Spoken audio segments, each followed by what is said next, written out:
Welcome back. Today we are going to be continuing with Friendly Rivalry. It'll be Chapter 4.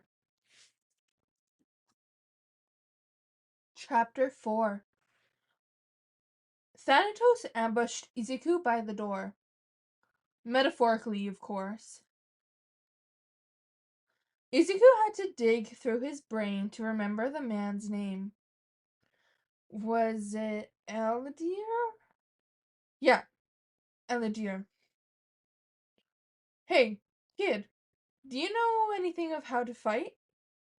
Izuku paused, then shook his head cautiously. He eyed the main room, which didn't have Tinky in it for the next segment of making his codes. Looking for Tinky? Eldir asked. He's busy, so I get you today. Hiki will drop by to test your aiming though, so be prepared for that. Izuku had prepared for that, and had been practicing at home.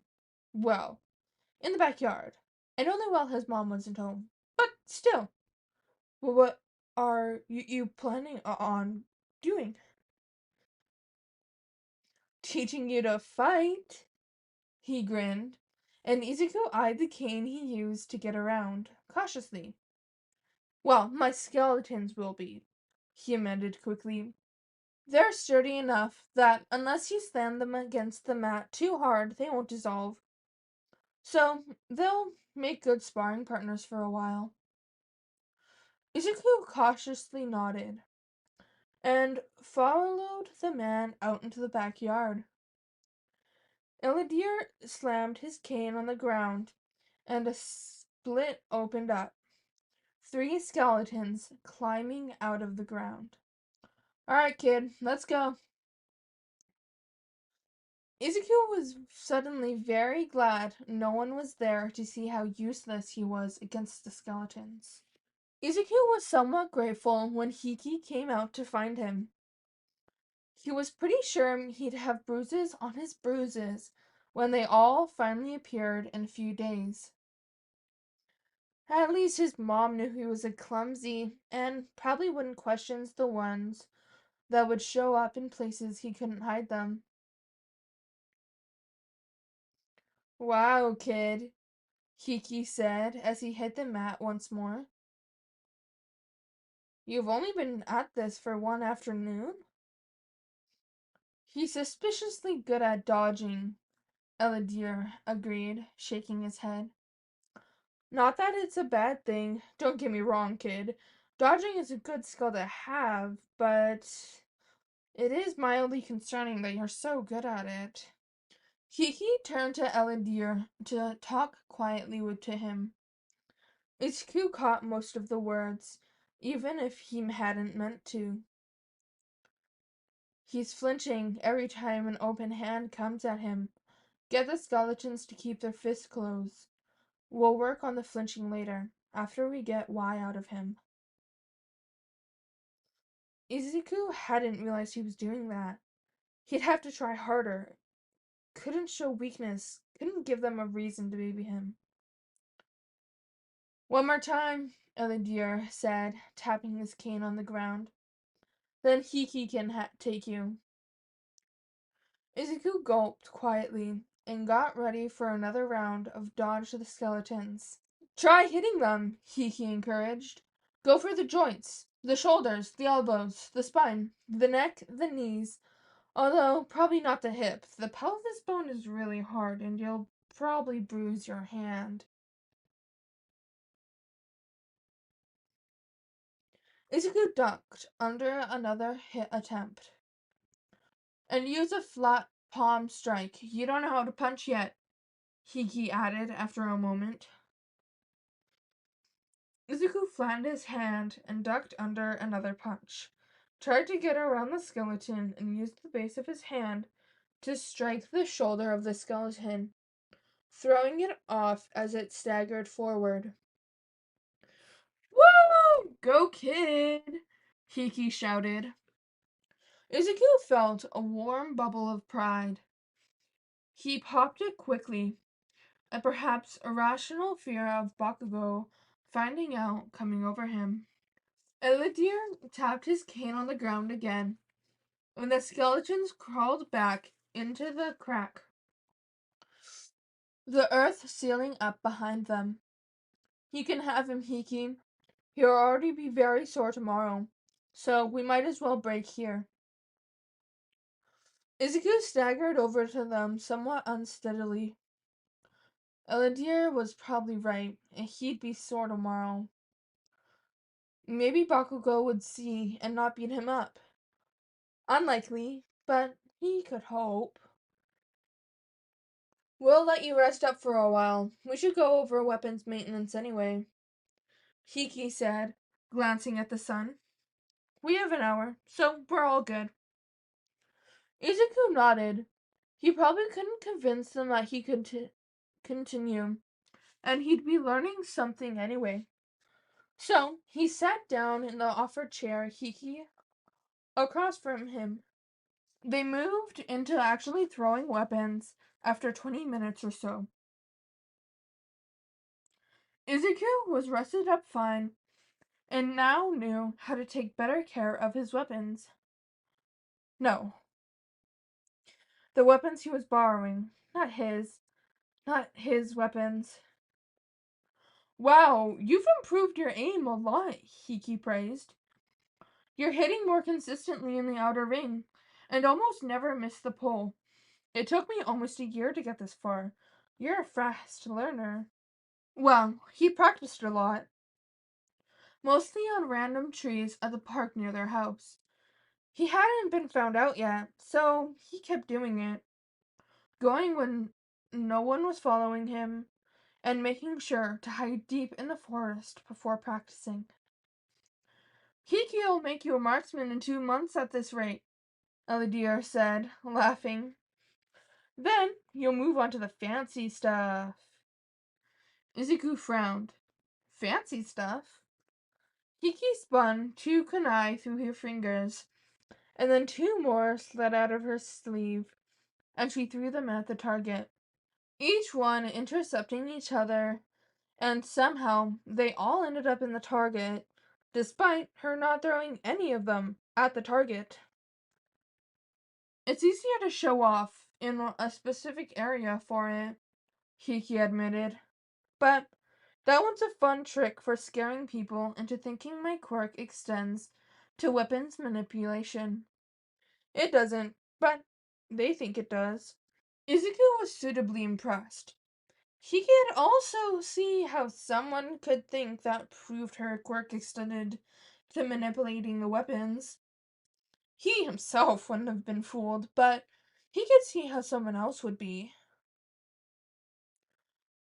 It's all very interesting, but you'll never get to there if you don't practice. We'll keep practicing the rest of the time, if you don't mind. Izuku shook his head quickly. Of course he didn't mind. Tenki had, admittedly, asked Eladier to watch Izuku so he could go check in on Izuku's home life. Mudoko had allowed him to borrow his quirk, body mimicry, to use for this mission. Tenki had gotten enough information from the kid to know how he'd act. The quirk would do the rest. He used the quirk to mimic Izuku from one of the notebooks Tenki had borrowed, and nodded to Mutko, who'd been supervising. Remember, there will be impulses towards how he acts.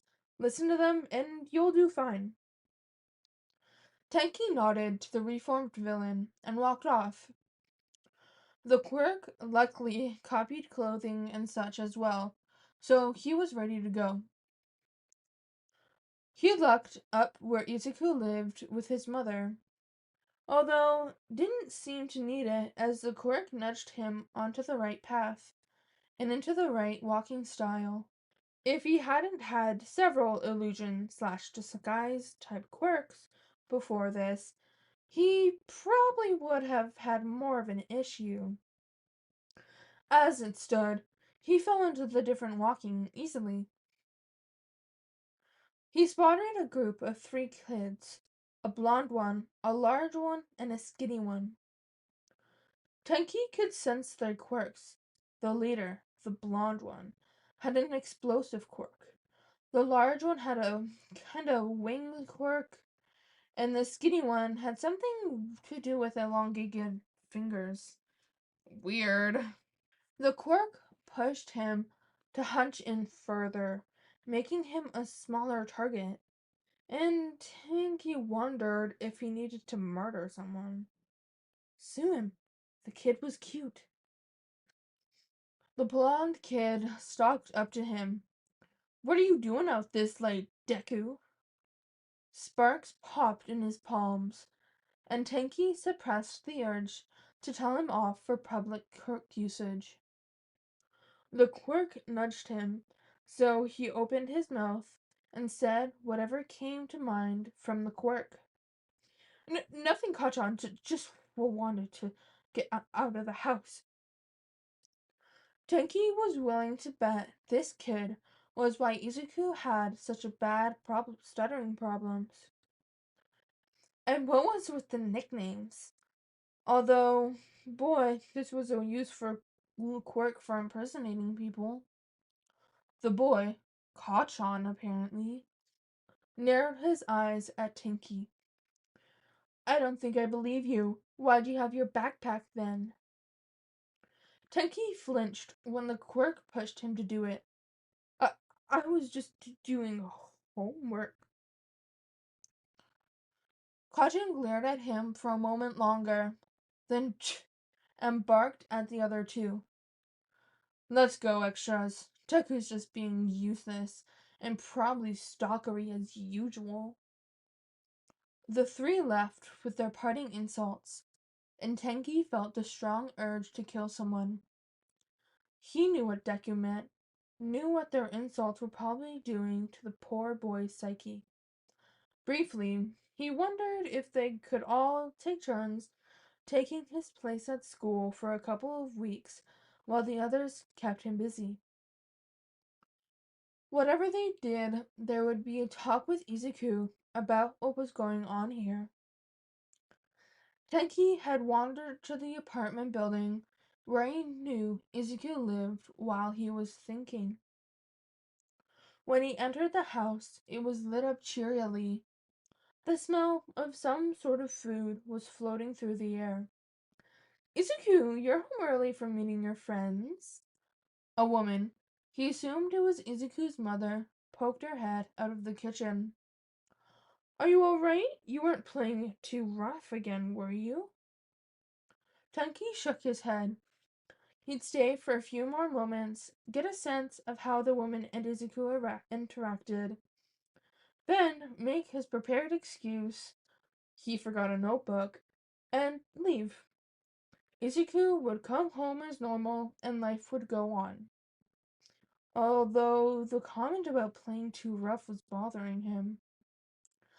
I'm just so glad you found some friends. You didn't forget to tell them your quirk list, did you? We don't need a repeat of what happened with Kotsky. I don't want you hurt because you forgot to tell them your quirk list. Oh, now he was really concerned. The quirk pushed him to respond, so he did. No, well, we're mostly just talking. No playing. Rough or otherwise. Oh, that's good. I don't want you getting hurt because you thought you were more durable than you actually are because you're quirkless. I'm just worried about you. Tinky made a vague affirmative noise, looking around the house. He spotted a picture of Izuku, the woman, and another man he recognized.